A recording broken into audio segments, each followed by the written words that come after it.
आज मेरी बहू ने तीसरे बच्चे को जन्म दिया है और मैंने अभी तक अपनी बहू की शक्ल तक नहीं देखी, क्योंकि मेरा बेटा हर टाइम अपनी बीवी के बुर्के में ही रखता है। मेरी बीवी बहुत नेक है और किसी के सामने नहीं आती। मैं हर टाइम सोचती हूँ कि बहू भला मुझसे क्यों पर्दा करती है, लेकिन मेरा बेटा उसे मेरे सामने भी बगैर बुर्के के नहीं आने देता।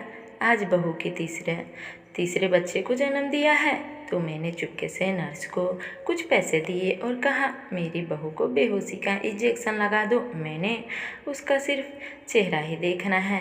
कुछ देर बाद नर्स ने मुझे अंदर बुलाया, जो देखकर मैं हैरान रह गई। मेरी बहू मेरे सामने चाय का कप रखकर बोली, मम्मी आपको कुछ और चाहिए? मैं आज अपने जज्बात को ज़्यादा काबू नहीं कर पाई थी, इसलिए बोला, हाँ चाहिए। मेरी बहू रुक गई और बोली, जी कहिए। मैं बोली, अपने चेहरे से नकाब पलट दो, मैं तुम्हें देखना चाहती हूँ। मेरी बहू डर गई।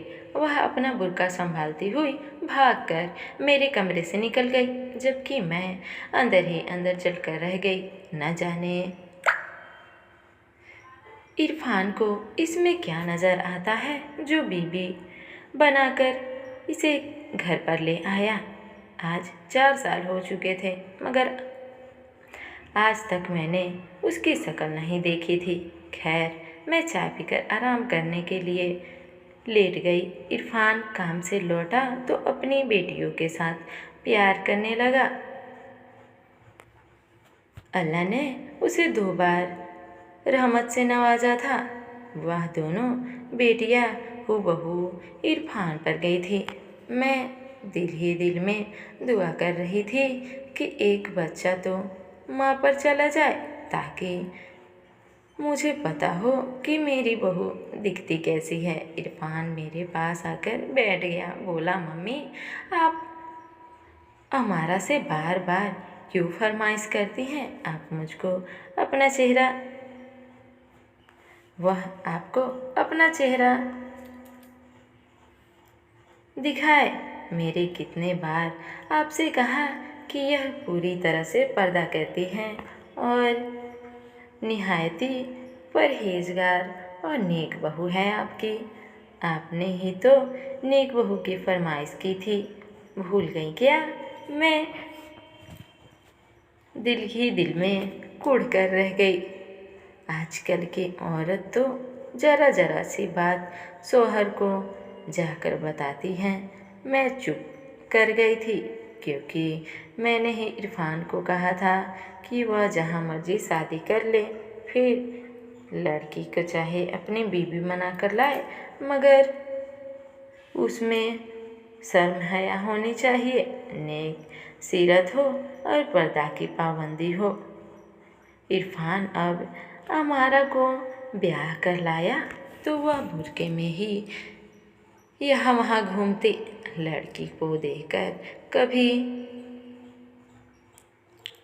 तरस आ जाता कि कभी कभार हंसी आ जाती। मुझे तो यही शक था कि शायद यह सब मुझे लुभाने के लिए करने लगी थी, लेकिन अगर यह ढोंग ही होता तो इन 4 सालों में खुल जाता। अब बस बहुत हो गया था। मैंने भी सोच लिया था कि कैसे भी करके मैं उसकी शक्ल देख कर ही रहूँगी। उन्हीं दिनों मुझे इरफान ने खुशखबरी सुना दी और बोला, हमारा उम्मीद से है, आपने उसका बहुत ख्याल रखना है और हरदम दुआ करनी है तंदुरुस्त और सही सलामत औलाद हो। मैं मुस्कुरा देती। मैंने दिल से इरफान की औलाद के लिए दुआ की थी। शाम हुई तो इरफान का फ़ोन मुझे आ गया था। बोला, मम्मी आज रात को मैं काम के सिलसिले से दूसरे शहर जा रहा हूँ, अब सुबह ही मुलाकात होगी, आप बस हमारा के ख्याल रखना। मैंने उसे कहा कि तुम बेफिक्र रहो। थोड़ी देर बाद ही हमारा भी मेरे पास आ गई और बोली, मम्मी, इरफान तो आज घर नहीं आएंगे। आप ऐसा करो, अपनी दवा खाकर सो जाओ, मैं भी आराम करने जा रही हूँ। मैंने सर हिला दिया तो वह चली गई थी। मुझे शाम को जल्दी ही सो जाने की आदत थी, क्योंकि रात 3 बजे उठकर नमाज पढ़ती हूँ मैं। हर रात की तरह जब मैं नमाज पढ़ने के लिए उठी थी, बाहर आवाज़ जाकर नमाज पढ़ने लगी। मुझे कुछ गुनगुन आहट की आवाज़ सुनाई देने लगी थी। मैं बहू के कमरे के पास से गुजर रही थी तो मर्दाना आवाज़ मुझे चौंका दिया था। न जाने रात के किस पहर और इरफान आया हो। मुझे तो नींद में कुछ खबर नहीं हुई थी। मैं अपने नमाज में बिजी थी जब मुझे एहसास हुआ कि कोई मेरे पास आकर बैठ गया। मुझे लगा इरफान ही होगा। मैंने नमाज ख़त्म की। जब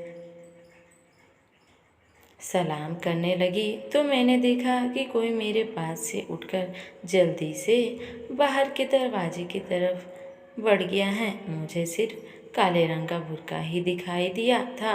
मैं शक में पड़ गई कि रात को उस पहर मेरी बहू कहाँ चली गई है। कहीं इरफान और अमारा में कोई झगड़ा तो नहीं हो गया। मैं भी जल्दी से उठकर अमारा के कमरे की तरफ चल दी, लेकिन अमारा तो वहीं पड़ी सो रही थी। सोते हुए भी उसने अपना चेहरा ढक रखा था, मगर इरफान का कोई नामो निशान तक नहीं था। एक अजीब से डर ने मुझे अपने काबू में ले लिया था। मैं बाहर आकर अपने तख्त पर बैठ गई। मैं जब इस वक्त के बारे में सोचे जा रही थी, ना जाने मुझे यूँ बैठे हुए कितनी देर बीत गई थी। फिजा में फजर की अजान गूंजने लगी थी। इतनी देर में दरवाजे पर दस्तक हुई। मैंने जाकर दरवाज़ा खोला। सामने इरफान खड़ा था। उसने सर झुकाकर मुझे प्यार दिया और मेरे साथ आकर बैठ गया। मैं बोली, इरफान, तुम एक बार आकर फिर कहाँ चले गए थे? वह बोला, मम्मी, क्या मतलब? मैं तो कल शाम को गया और अभी लौटा हूँ। मैंने हंस दिया और बोली, अपनी बूढ़ी माँ को पागल मत बनाओ। मैं नमाज पढ़ने के लिए उठी तो मुझे अमारा और तुम्हारे बोलने की आवाज़ आने लगी थी। फिर तुम उठकर बाहर चले गए, मगर तुमने बुर्का क्यों पहन रखा था और अपना चेहरा क्यों ढक रखा था?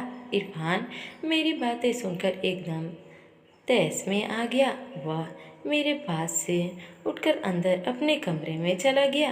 उन दोनों के झगड़े की आवाज़ आने लगी थी। काफ़ी देर वह यूं ही लड़ते झगड़ते रहे, जबकि मैं हैरान थी कि आखिर माजरा क्या है। उस लड़ाई के बाद हमारे घर के हालत बड़े पेचीदा हो गए थे। हमारा काम ख़त्म करके अपने कमरे में घुसी रहती। इरफान सारा दिन काम करता रहता। बस 2 नन्ही परियों का ही मुझे बुढ़िया को सहारा रह गया था। वही अपने शरारती के साथ मेरे दिल बहलाए हुए थे। 1 हफ्ते यूं ही बीत गए, लेकिन अमारा और इरफान की अभी तक सुलह नहीं हुई थी। यूं तो दोनों मियाँ बीवी में कभी लड़ाई नहीं होती थी। अगर कभी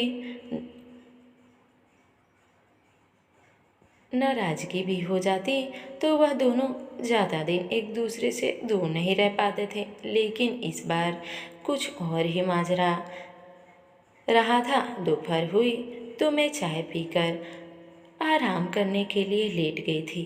अभी थोड़ी ही देर बीती होगी कि मुझे घर का दरवाज़ा खुलने की आवाज़ सुनाई दी थी।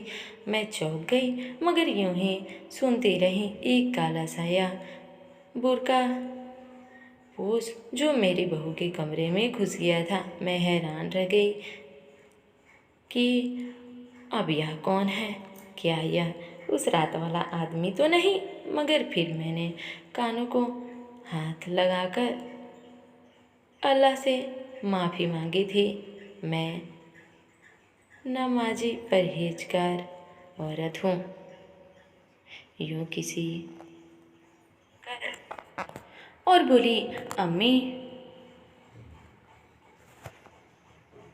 अल्लाह का वास्ता आप मुझ पर इतने बड़े बड़े इल्ज़ाम मत लगाइए।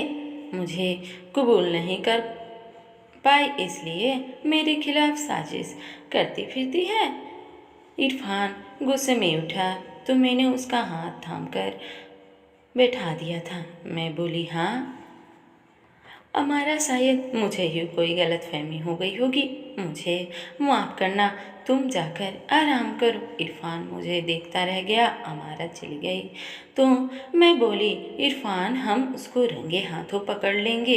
यूँ तो उसने हर बार मुकर जाना है। इरफान ने कुछ सोचते हुए सर हिला दिया था। बहू सारा सारा दिन घर के काम करती, बच्चियों को देखभाल करती, मेरा ख्याल रखती। हालांकि खुद उसकी तबीयत आजकल ठीक नहीं रहती थी, लेकिन दिल उसके लिए दुख सा जाता था। मैं सोचती रह जाती थी, आखिर हकीकत क्या है। यूं ही दिन बीतते जा रहे थे। मेरी बहू का पेट बढ़ता गया, लेकिन आज तक मैंने उसकी शक्ल सूरत देखने से बिल्कुल महरूम थी।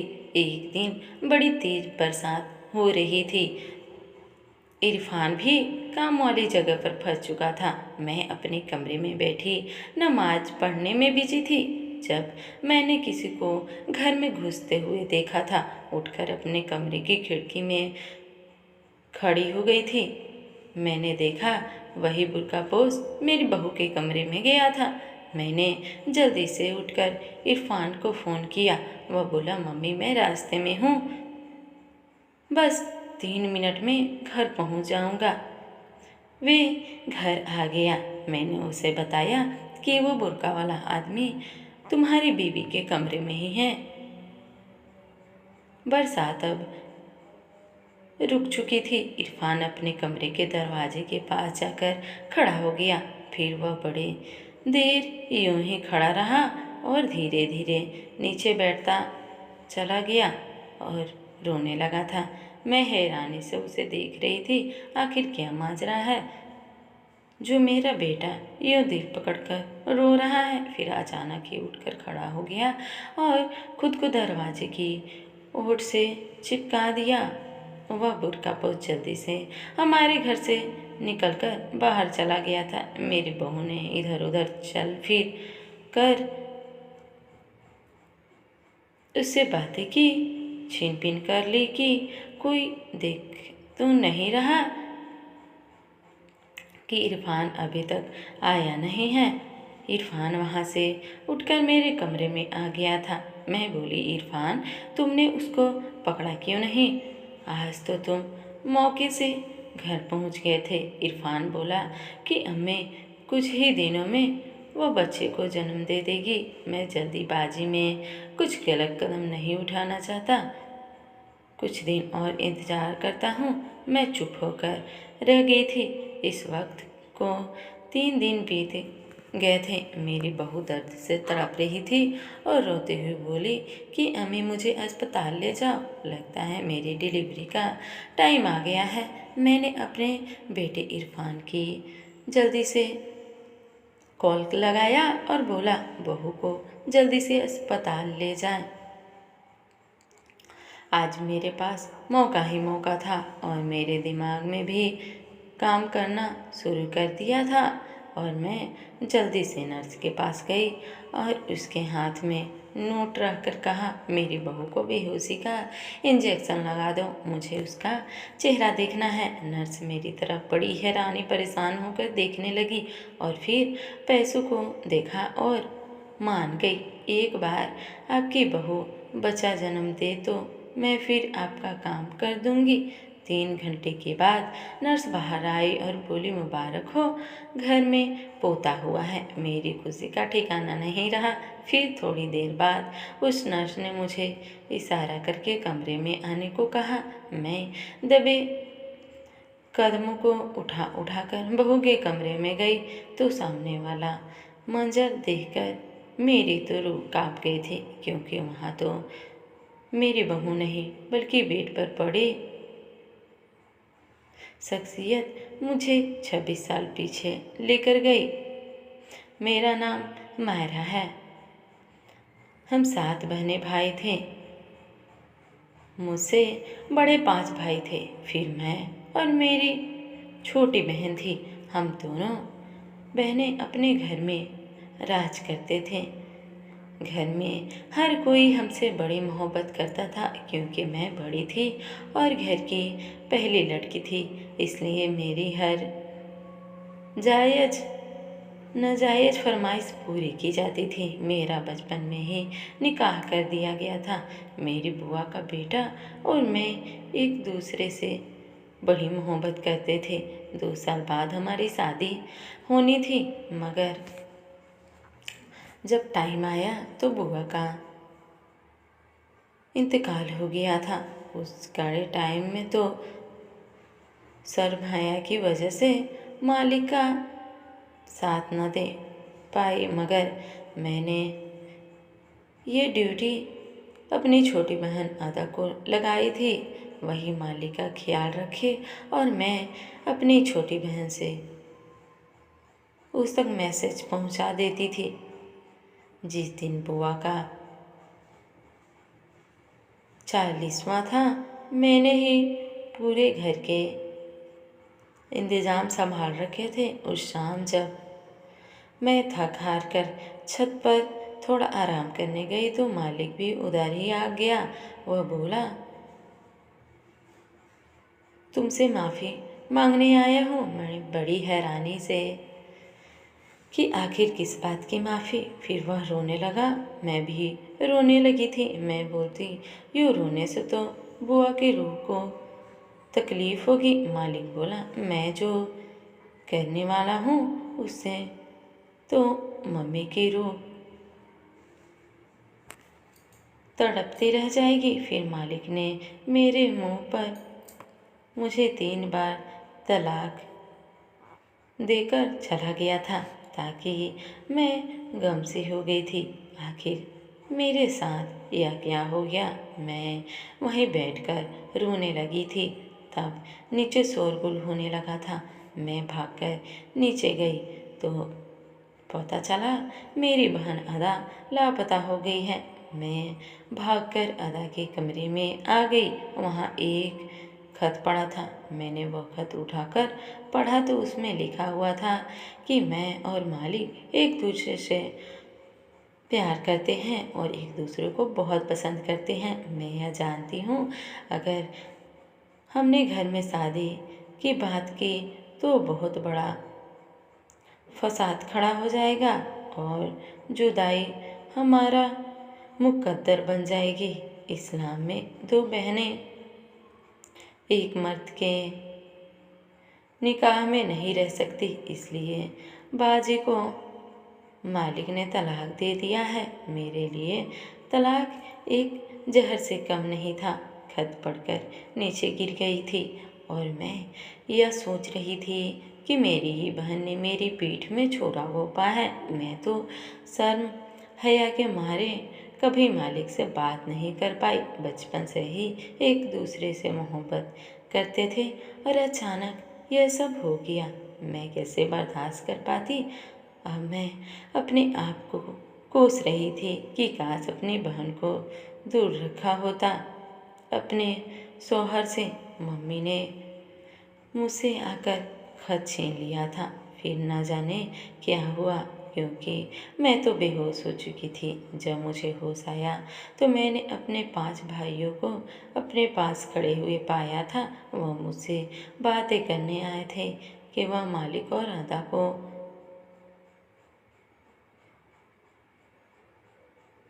पाताल से भी निकाल लाएंगे और उन्हें कड़ी सजा देंगे। मगर मैंने अपने भाइयों के सामने हाथ जोड़ दिया और मैंने बोला कि आप मुझ पर यह सितम हरगिज मत कीजिए। मैं सिर्फ ज़िंदगी में दोबारा उन दोनों का कभी सामना नहीं करना चाहती। फिर उस दिन के बाद अदा और मालिक का किस्सा हमेशा हमेशा मेरी ज़िंदगी का इतिहास शुरू हो गया था। मेरे पापा मेरा रिश्ता ढूंढने लगे तो कहते हैं कि अगर आपकी बच्ची में इतने ही गुण होते तो उसका तलाक ही क्यों होता।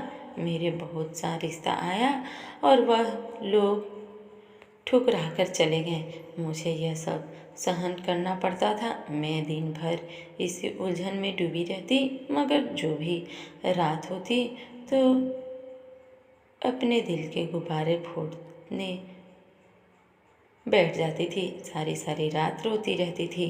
फिर मेरे इतिहास खत्म कर दिया गया था। मेरे लिए अशफाक का रिश्ता आ गया और मैं शादी करके उसके घर आ गई। उन्होंने मुझे दुनिया भर का प्यार दिया, जो चाहिए मुझे सब कुछ ला कर दिया, लेकिन मैं अपने अंदर से वह अजियत निकाल न सकी जो मुझे मेरी बहन ने दिया था। मैं अपने शौहर को हर लड़की से बचा बचा कर रखती थी। मुझे हर औरत पर शक होता था, इसलिए मैंने इरफान के लिए खुद से कोई रिश्ता नहीं ढूंढा था। मैंने शादी का ख्याल उसके हाथ में दे दिया था। मैं बोली कि तुम ही लड़के देखकर शादी करके बहू को घर लेकर आओ, मगर मेरी एक शर्त है कि लड़की शरीफ और इरफाज ने मेरी बात को पल्लू से बांध लिया था। वह एक बहुत ही ज़्यादा पर्देदार लड़की को ब्याह कर ले आया था, मगर आज उस लड़की ने पर्दे का भी भांडा फूट गया था। मैं इरफान के कमरे में से निकल गई थी। मैंने पोते को हाथ में लिए और प्यार किया। इरफान भी बहुत चुप लग रहा था। 3 दिन के बाद बहू घर आ गई थी। अब बहू बेहतर लग रही थी। मैंने उसके पास में बैठे अपने पोते से प्यार कर रही थी। जब मैं बोली, अदा कैसी है, मेरी बहू की सिर्फ आंखें ही मुझे नज़र आ रही थी। उसमें बड़ी चौक सी थी, बेचैनी सी थी। वह बिल्कुल चुप थी। मैं बोली, सच बता, क्यों नहीं देती? वह रोती हुई बोली, अदा तो 12 साल पहले ही कैंसर की बीमारी की वजह से अपना जान गंवा बैठी। मरते दम तक उसकी लबों पर सिर्फ आपका ही नाम था। मम्मी, वह कहती थी कि मुझे मायरा की हाय खा गई। मुझे कुछ भी नहीं मिला इस मोहब्बत से। आपने रिश्ते गंवाए मालिक को पाने के लिए, मगर मालिक भी मेरा न बना। हमारा अदा और मालिक की बेटी थी। मैंने जब नर्स से कहा कि उसे बेहोशी का इंजेक्शन लगा दो, तो मैं बिस्तर पर अमारा की जगह अदा की जवानी देखकर हैरान रह गई थी। अमारा तो हूबहू अपनी माँ की कॉपी थी। अमारा की बात सुनकर मैं हैरान हो गई थी। मैं बोली, क्या मतलब? अमारा रोती हुई अपनी दास्तां सुनाने लगी। वह बोली, मैंने जब से होश संभाला था, हर टाइम अपनी माँ को लड़ते झगड़ते ही पाया था। अब्बू अम्मी से बहुत लड़ाई करते थे। वह अक्सर कहते थे कि मैंने तुम जैसी कोयल की खदान, मायरा जैसा हीरा गंवा दिया है। अब वो आपको भूल नहीं पाए थे। आपके रुखसार के दीवाने थे।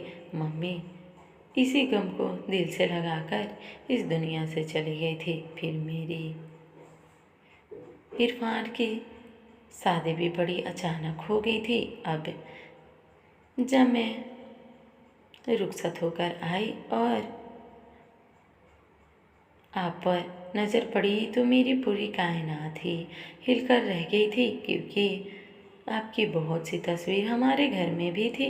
मैंने इरफान को सारी दास्तां सुनाई तो वह उस फैसले पर पहुंचा कि मैं हर टाइम बुर्के पहनकर रखूंगी, वरना बिना वजह आपको परेशानी होगी और आप मुझे तलाक दिलवा दोगी।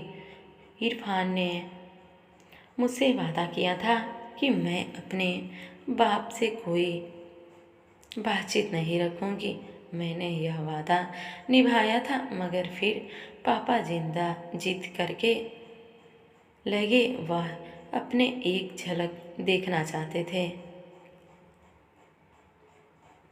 वह आपसे मिलना चाहते थे, इसलिए अब छुपकर बुर्का पहनकर घर आते थे।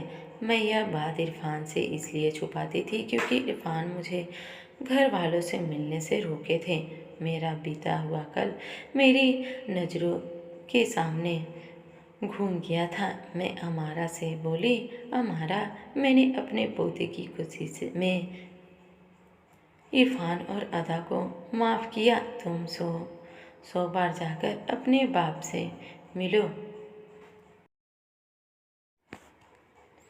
मुझे इसे कोई एतबार नहीं, मगर मेरे मरने से पहले कभी अपने बाप को इस घर में न आने देना। मैं उसका सामना नहीं कर पाऊंगी। अमारा ने उठकर मुझे गले से लगा लिया था। इरफान ने भी मुझसे माफ़ी मांग ली थी। मैंने दिल बड़ा कर दिया था। मैं अपने बीते हुए कल के बुरे वक्त को दोबारा अपनी ज़िंदगी उजाड़ने नहीं देना चाहती थी। मेरा बेटा और पोता और पोतियों तो मेरी ज़िंदगी है। तो दोस्तों, यह थी आज की कहानी। यह कहानी आप लोगों को कैसी लगी मुझे कमेंट बॉक्स में ज़रूर बताइएगा और वीडियो को लाइक शेयर सब्सक्राइब ज़रूर कर दीजिएगा। धन्यवाद।